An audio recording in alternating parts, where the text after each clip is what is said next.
I think that speaks to our mission, doesn't it? You know, Yeah. that inclusivity.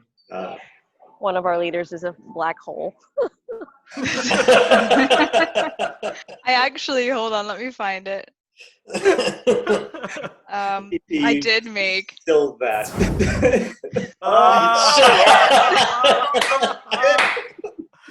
That's But good. it doesn't really do it that well. So wait, if I Oh, stay. but I mean, the impetus for this, and I think what we were all drawn to, is how you see the world, because we see the world that way too. How you said you wrote what you saw in the world. You just kind of wrote a reflection of your world, and that's what I did. Like I said, I grew up, my mom was best friends with someone who was bi, married to a woman, and I was just like, it was so just natural for me to include it. I didn't consciously choose it. I was just like, yeah, of course they're bi. Of course I think I just made the whole world bi, basically. So I know it was kind of a challenge for you too to go, hey, it fits into these little boxes, because it doesn't.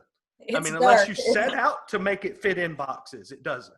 What we're describing right now about trying to fit our books into categories is the same thing of trying to fit gay people into categories. Perfect. It's also a spectrum. It's also a spectrum. Yeah. Like, you can't go gay, bi, straight. Why did you choose to use somebody on the spectrum? I found it the most unique and fabulous part of the book, and don't necessarily want to talk about things that are uncomfortable, and the fact that a person could actually be in a relationship, a loving relationship. It was just profound to me. So why did you do that? That would be a question. That's exactly why I did it. Because everybody thinks that people in the spectrum can't ever have any of that. And because my son he's 13, and I get a lot of people asking me, is he gonna live with you forever? What do you think's gonna happen to him when he goes off to college? And I feel like everybody just thinks that they're just incapable of doing anything with their lives.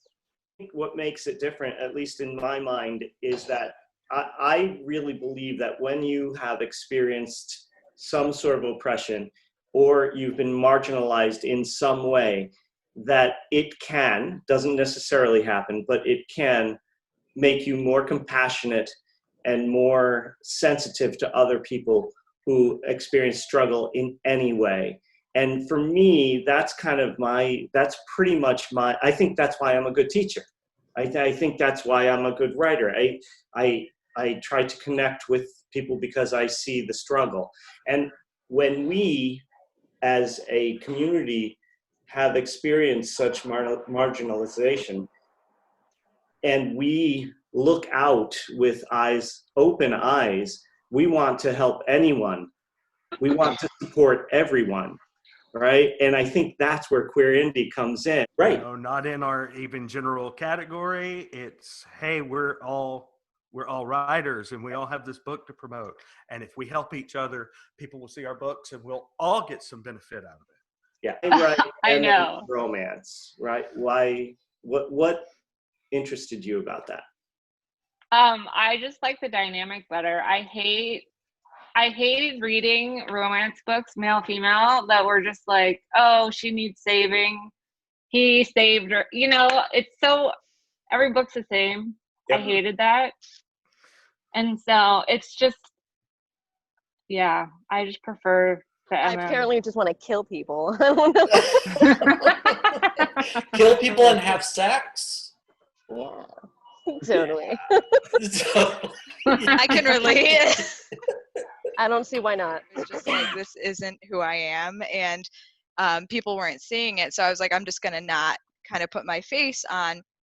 And then when I did, and when people it was Steve O'Farrell, Chris Hooley, Ross Young, just literally didn't even treat me any differently from before, I'm like, that's what really touches me, because it's I don't care your gender, I don't care your sexual orientation, you're still Halo. I think Drew says, I don't need to even see your face. It's that's the stuff that matters to me. Yeah. Mhm.